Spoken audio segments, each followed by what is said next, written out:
And after the presentation, I will send you a link to the recording and also the slides as PDF. So you can see it. If someone cannot attend, you can always share it with them. That's not a problem. So welcome to Getting to Know Geofacets Better. And before we start, I want to launch a small poll and ask you, how often do you use Geofacets? So I hope you can see the poll now on your screen. You have 4 answers and you can choose. It's anonymous, so nobody will know what did you choose. So don't worry about it, but it will help me guide the conversation. Okay. And I will share the results once everybody has submitted their answers. See, there is 5 people who haven't answered yet. If you can answer, that can help me.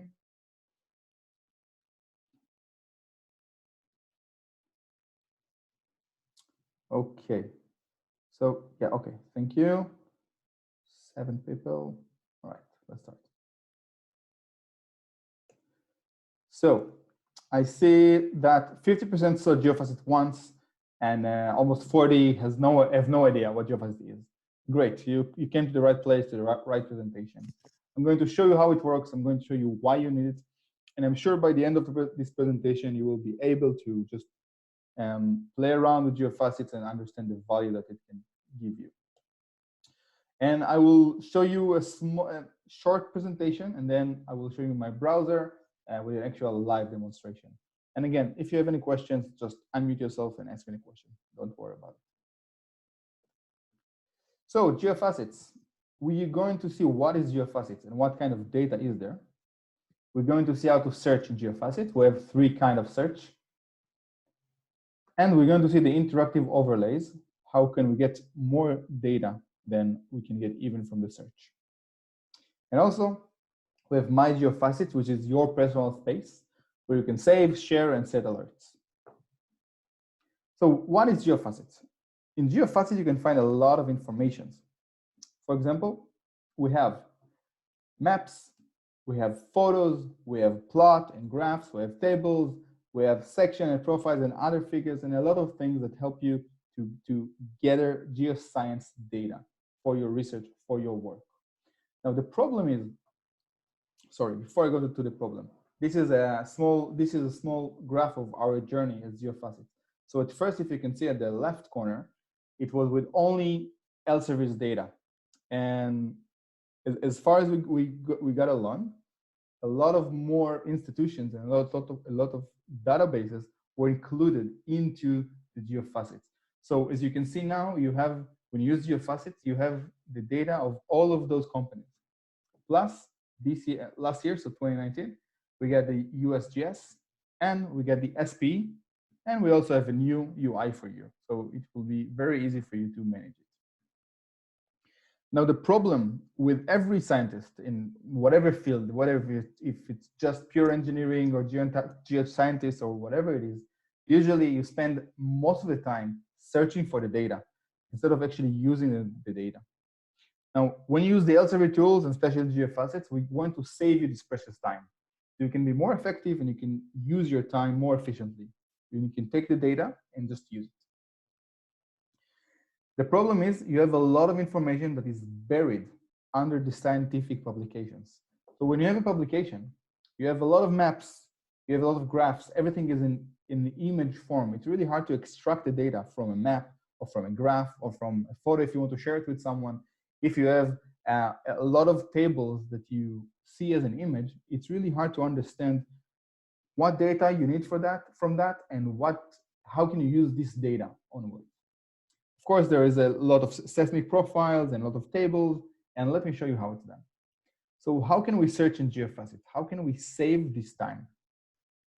We have 3 options for search. We have the text, we have the spatial, and we have the advanced. Now, let's start and see. This is the homepage of Geofacets. This is the screen. This is my screen. And this is the search bar. Now, let's say we start to look for something. I want to look for delta, and I only type DEL. I immediately have some keywords here, and I can choose one of them. For example, I can choose Nile data basin. And I can click on that, and these are all the results that I have. Now, of course, I see here the number of the results. I see here the number of resources or documents that the results are from. And you see here all the keywords and all the appearances of the keywords in those results. But the nice thing here at the left, you have a lot of refinement tools. So you have a lot of filtering. You can filter if you see by content type. So you can, if you want only map, only plots, only tables, you can just find it there. You have also refined by any term. So you can add another term. On top of the delta one, you can add another one, and then it refine it more. And I will show you it later in the browser, so don't worry about it. Just want you to get the big understanding. Once you click on the results, this is how it looks like. And for example, I clicked on that, and you have you see here the word itself, so you know exactly if you have the keyword or not, or where is it in the sentence. And you can download it, you can add it to the list, or you can view the original figure. Now, when you add it to a list, you can always share it with another people and another person or your team, basically. And this is great for collaboration. Instead of download it, attach to an email, send it to somebody else, wait for them to get it, you know both that you have a folder that you can both log into that, and you can both know whenever it updates. Here, of course, you can see the article or the info, the abstract, and you can go to the read-only article viewer, or you can view it at the publisher site. So that is also a really good addition to that. Now, if you don't want to search by text, we have a rectangle search. If I choose it, I'm not sure if you can see at the down left corner, I drew a rectangle around Peru. So I chose this area, and then here you can see a focus one. And then you can see all the resources that Geofacets has for this area in this rectangle. And of course, then you can also refine it from the left pane by another term or by map or but any content you want. Let's see the interactive overlays, because on top of the map, we can show specific overlays. So this is here, and you can choose from this list. And for example, if I choose that, the CNC reservoirs, I can see it right on top of it. And I can toggle off, let's say I don't want the gas or I don't want the oil, I can toggle it off, and it's not a problem. Or you can add more and more overlays. My Geofacets, as I already said, this is the personal space. Here you can save, share, and set alerts. And found here. And you can see it here. Now, everything you can save to a folder, or you can set an alert. Now, alert means whenever you make a search, whenever you make a query, we can notify you by a weekly or a monthly email whenever we have new data that matches your query. So let's say you want to stay on top of something. You look for something, but you feel it's not enough, or you just want to know any new thing that we, as Elsevier, we add it to this query. You just get it notification to your email box, and you're ready to go, and you can check it out. So these are the alerts, and this is my list. This is the second one. You can, as I said before, you can just save anything you work on. You can also have folder, shared folder, and this is perfect for collaboration. So as I said, that was a quick PowerPoint, and then we go to the browser itself. We saw that Geofacets is an information tool for geoscientists. We saw that Geofacets saves significant search time because of the unique search options. And we saw that Geofacets is the only reliable data. So when I showed you first the graph, everything we have at all the Elsevier tools is a reliable data. Everything is academic data or some data that was being checked, and you can trust it. It's as opposed to just search something in Google and try to find out which data is actually reliable, which data is just some guy who has a blog that might or might not be reliable. You know that you can trust the data and you're in good hands. Now let's see it live. And before we see it live, do you have any questions? No. Okay. So I would like to know, is there, for example, something that one of you is working on now that we can search here in the text bar? Feel free to just say. Can you do a search in Ecuador? Ecuador. So yeah, I can do also. So do you want to do? Do you want a specific? No, Ecuador regional, the whole country. Okay, so we can just type in Ecuador. Yeah, and looking for big structures, big faults. So first of all, we can just hit search here.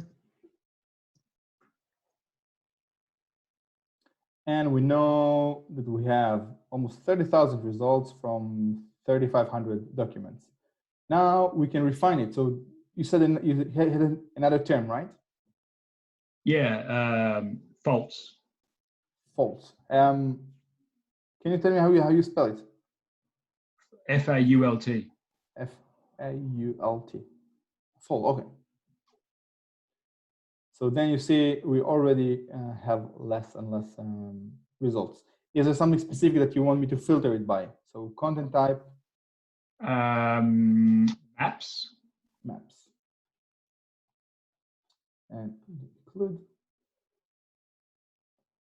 And there you go. And we keep doing that. So for example, if you know the year that you would like to see it. Like yeah, okay. It's more a regional study that we want to do. So yeah. You have a few options to see it. You can do, of course, the grid part, and you can just choose one of them.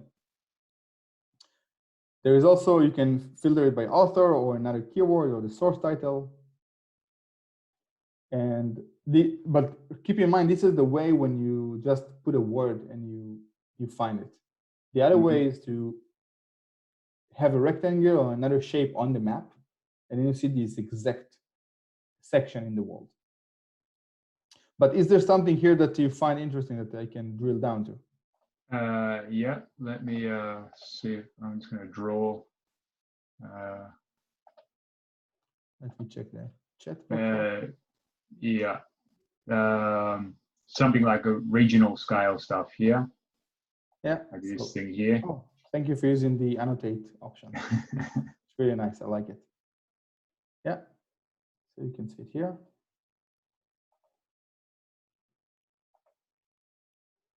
Yeah, you can see all the data about it here. If you want to download it, you can see the abstract about this article, and you can go to the read-only option. Right. There's a read-only option, and we can also do view at publisher, but then you might need specific permission for that. Okay. Yeah. I mean, if you want to do it here. So for that example, this is an Elsevier resource, so you don't need a specific one.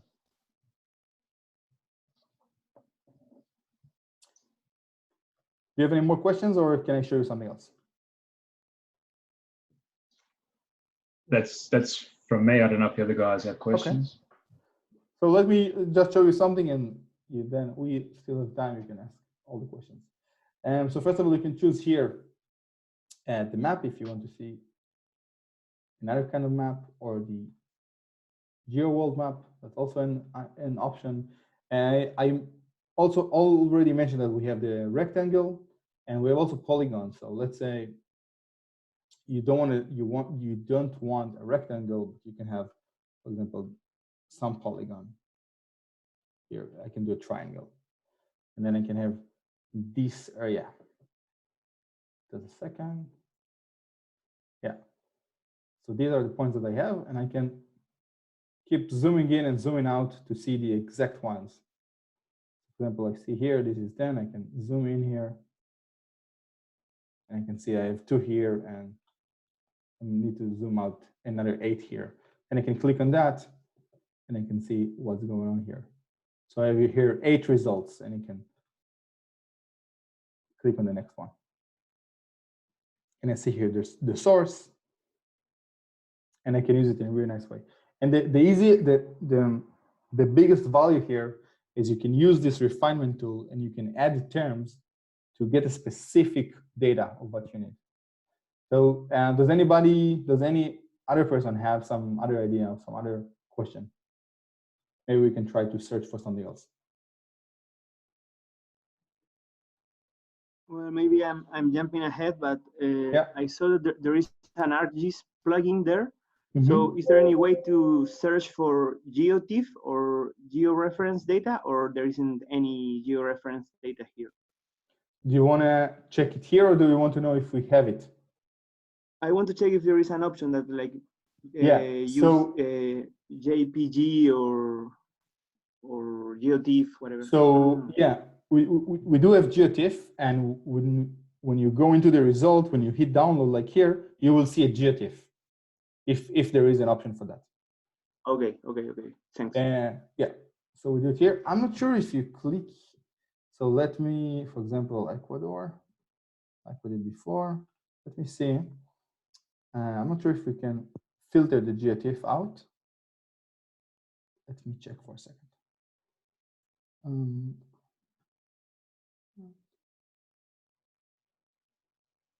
Yeah, I don't know if you can filter it out. I will check it out, and if so, I will let you know. In my experience with this, nearly every geologic map will have the GeoTIFF option. Yeah, we have a lot of them, but I'm not sure how to actually filter them out. Okay. But we do have a lot, yeah. And then you can use it with ArcGIS. Yeah. So to learn about the software or the tool doesn't take a lot of time. As you can see, we try to make it as simple as possible, and it's pretty straightforward. You either click on something or you mark some region. You also have the advanced charts, and here you can type one word and then you can add another one, or you can choose the field that you want to look into. So for example, you can choose author and type the name of the author, and then choose another field, country. Sorry, that pops out. You can choose, for example, country and type Ecuador, and you can choose here the logic behind it. So it's either and, or not. And that can lead to a really narrow selection of results. So you know, when you look for something, you don't need to spend your time. You can actually use your time in a really efficient way.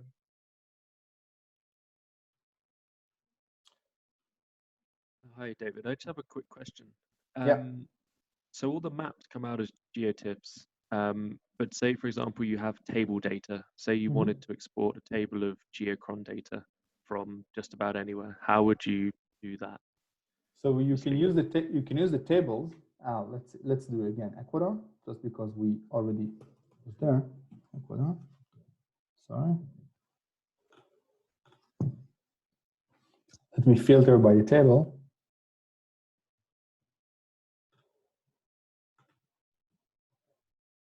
So I click here, and then I go here and type in and click on include. You can also do exclude. And let's say we choose this table here, and when you download it, you can download it as an Excel file.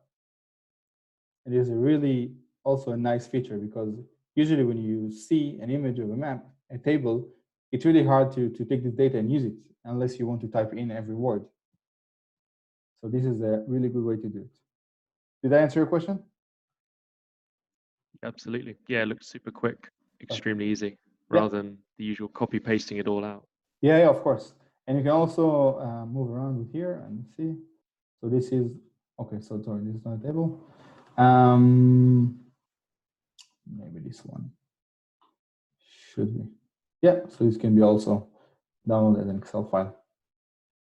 This is an actual really major thing we did here, because for example, I know whenever I look at those kind of tables, it's super hard to understand exactly what I need. But if I can just download to Excel, and then I can delete the columns or rows I don't need, and then I'm left with all the data that I do need. Is it possible to search by author or paper? So yeah, you can go. Let's start from the beginning. Just a second. Yeah, see, that was Miguel. So if you go to advanced, you can search author, and then you put the name of the author. If you have one in mind, and you can type it to the text box, to the chat box, you can try it now. And by paper itself, if you type the name of the paper, here you will see it.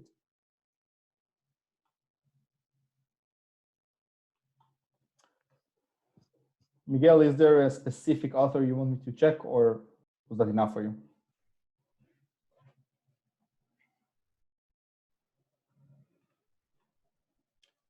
Okay. It's enough. Thank you. Thank you, Dave. All right. Is there some overlays that you're interested in? For example, this is what I showed in the presentation. You can toggle it off if you don't want to, or you can add another one.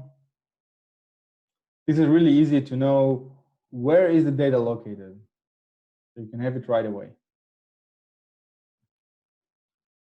You can click on it and see the data about it. David, I have a question. Yes. Can we also check from maps of thesis of certain universities? Also, is that in your database? For maps from universities? Yeah, also, I'm asking if the database you have in Geofacets also includes maps from undergraduate thesis or doctorate thesis. So we don't have a database that focuses on that, but we can look for that. So do you have anything that we can look for? Because if the other databases have it, so we also would have it here in the Geofacets. Yeah, can we make a search for I'll type it. Yeah. Okay, so it's, yeah, that's the name of mine.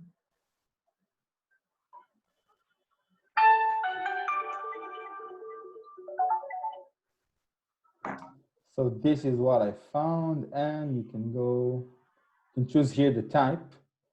Let me see. Do you know how to refine it here? If it's one of them, or if you know the resource? No. No. So, also, you know what was also my question was about, because, for example, in this particular case, there are some theses by students in, also like small theses in universities of Peru, but also the only way to access the map is if you go to the database of the university and download the thesis. So probably would be a good idea. I don't know if you can include that maybe to include like more theses from small universities in the database, because that would be very helpful. Okay, that's very interesting. Yeah. So as far as I'm not sure if we have it, I will ask for it. But usually most of the data here is data from the database that I showed in the beginning of the presentation. And I don't think it includes thesis.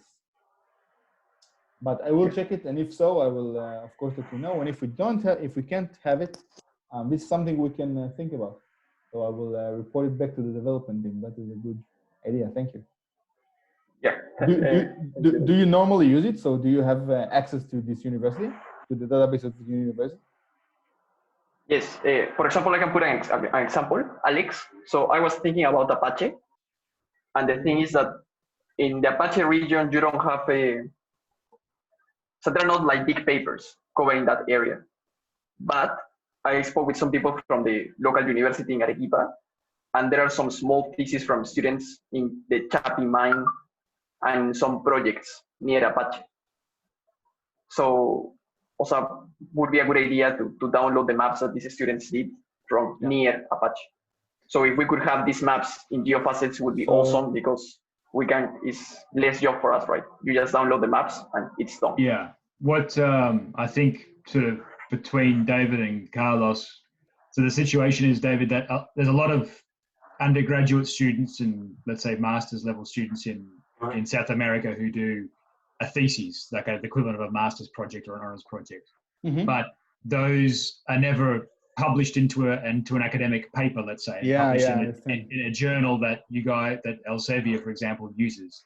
So what ends up happening is there's a lot of geologic work that basically stays inside the universities in Peru and in Chile that is never actually published into academic papers, let's say, like it is in other parts of the world. So there's a lot of, let's say, good geologic maps and stuff, but it's never actually never really leaves the university. So I guess that's Carlos's question as to, and I agree, it would be a huge task as well, but there's a lot of geologic information inside of universities that sort of never really makes it to the outside world, let's say.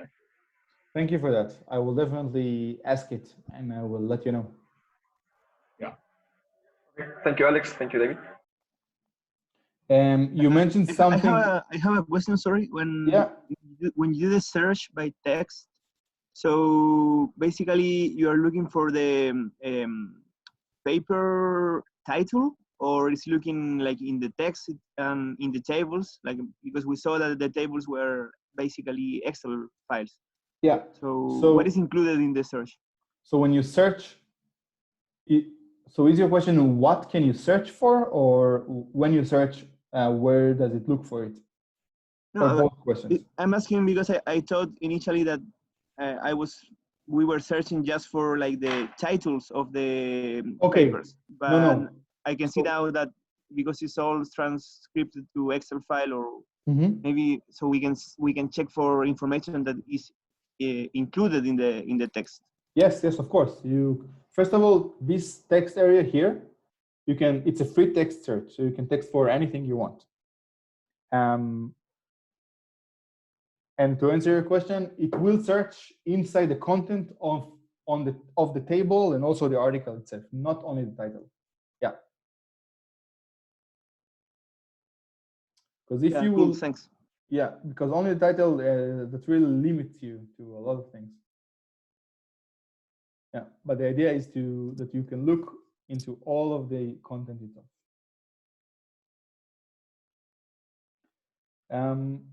By the way, I hope, so let me ask you, is there anyone here in the call who doesn't have access to Geofacets?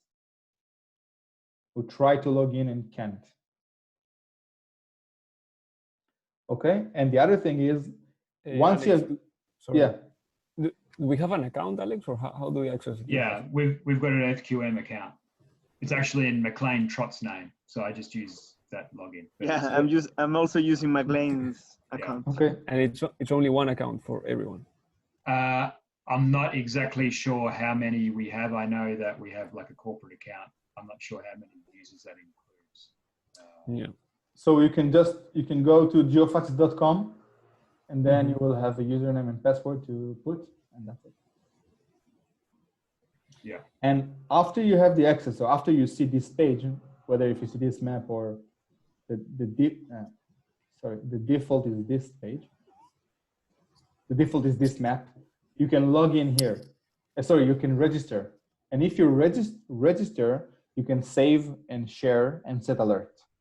So you don't have to register, but there is no reason why not to. It's a few seconds. It's of course free. I mean, it's within the subscription, and it gives you a lot more opportunities to save things and to share it with your colleagues, and also to save the searches and get alert whenever there is a new data to your search. And David, yeah, I didn't understand exactly what these overlays are. So, for example, here we have data from a database CSC reservoirs.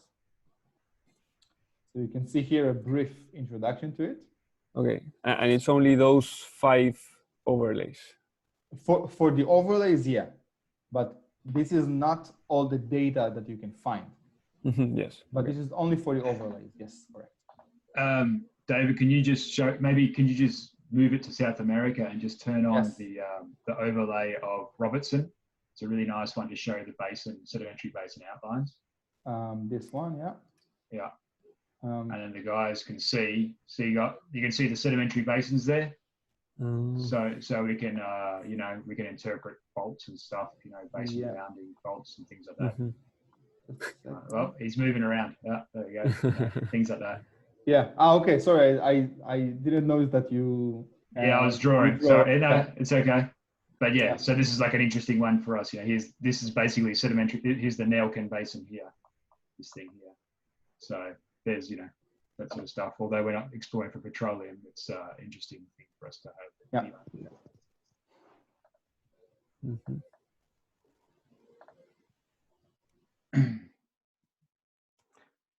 Can tell me, so for the people who didn't see Geofacets before or saw it once, what do you think is the major takeaway for you?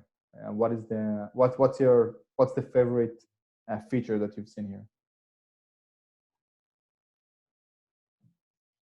Or if you have some other comment or something for me that we need to add, like the thesis maps. Speed of acquiring data. Okay, good. Yeah, thank you. That was the big idea. Game changer. Yeah, I've used Geofacets before, but a long time ago. I haven't used it in some time, but it's the best thing is that all the data is in one place. So yes, correct. You can just search for one word and everything will come out, and you can choose whatever you want. Also, the big thing is when you look for something and you see already, if you can filter by maps or by tables, that's amazing, because think of the other way around. You need to find a subject, find the article that matches the subject, and then go through all the articles to see if there is one photo or one table in this article, and then find out if it's relevant for you or not. So, and can you actually read the article entirely if you want to, or it's only access to the graphs and tables? And no, you have. So, for example, again, just because we had it before. Sorry, Ecuador. Let's click on something. So, for example, this is one method. You can go to the abstract here. Go to the read-only article, so you can read the article. And you can go to the publisher. And if you go to the publisher, so you can have here this 4 pages. So this is a read-only one. And if you go, you can go to the publisher. But then it depends. Sometimes you need more permissions. Sometimes you need to pay more for that. But you do have full access to the read-only, which is usually, read-only plus the map or the table that you can download as the Excel file. So usually it's enough. For example, here it's only a TIFF, but sometimes it's, if it can be GeoTIFF, you will see it here. So this is at the publisher site, and there is the abstract here. Yeah, so here you have the article. Yeah, okay, I don't have the access here, but I do have the access here inside Geofacets. So usually it's enough. Okay, yeah. Yeah. Could you just go? I was looking at actually Geofacets when you showed how to set an alert. I missed that. Can you just quickly show how to set an alert? Yeah. So if we go, if you go to Geofacets, for example, just a second, let me log in. Yeah. So if you go to, you have here the save searches, and this is the list of what I have what I have saved. Okay. So it just says an alert, and you can share it also from here, and you can choose if you want monthly or bi-weekly or monthly. Yeah. And let's see how you save it. So you can go here. You can set. So this is we look for Ecuador. Even if you refine it more, you can then go to set alert. And then you can either set an alert or save the search without an alert. Yeah. Okay. It doesn't matter what you choose here. When you go to Geofacets, you can change it. So for example, this alert is on, this is off, but I can always switch it on. And I can always switch this off. Cool. Yeah. And again, this goes to if you keep filtering it and keep adding terms, you can set alert for the specific search after all the filters. So not only for Ecuador, which is very generic word. Yeah. Any more questions? Alex, can you please send us the username and the password of the account we have? Yeah, I'll send that. Yeah. Thank you, Alex. Maybe in the email that I wrote to enter this talk. Okay, cool. Okay. Thank you, Alex. Also, I wanted to know, specifically in this time, but also in normal times without the corona in the air or in the water, we want to help you as much as we can. So if one of you has another question, or let's say you want to have this presentation again, I'm gonna show you here my details. So questions will be in. Thank you. I'm gonna send you later an email. I'm gonna send it to Carlos, and you can forward it to everybody with this presentation, with my email and my phone number. I really mean it. Any question you have, just you can call me. Just keep in mind that I'm in Amsterdam time and not South America time. But you can send me an email. I can always answer a question. If you want to have another Zoom session, I did it with few people, so we can get together with, I don't know, 2-3 people for 10 minutes Zoom session. If you have 2 questions about how to search or how to do something in Geofacets, I will be happy to do that for you. So you don't need to wait to another webinar or something that we need to set 2 weeks in advance. Just send me an email and we'll see when is the fastest time we can do. Cool. All right. Okay, thank you, David. So thank you very much. Thanks, David. That was very good. You're very welcome. Thanks, Thank you, David. Carlos. Thanks as well, Carlos. You're welcome, Thank you very Alex. much for rating Sí. that, Carlos. Gracias, Carlos. Gracias, De nada, Carlos. muchachos. De nada, muchachos. And I will send you also the link for the recording so you can watch it again. Excelente. Perfecto. Gracias, David. Entonces, All right. me mandas esa, you send me please that information and I will forward it to the guys. Yeah. Okay. Thank you, David. Bye. Muchas gracias. Buen día. Thank you. Thank you. Ciao, gracias. Chao. Oh, gracias.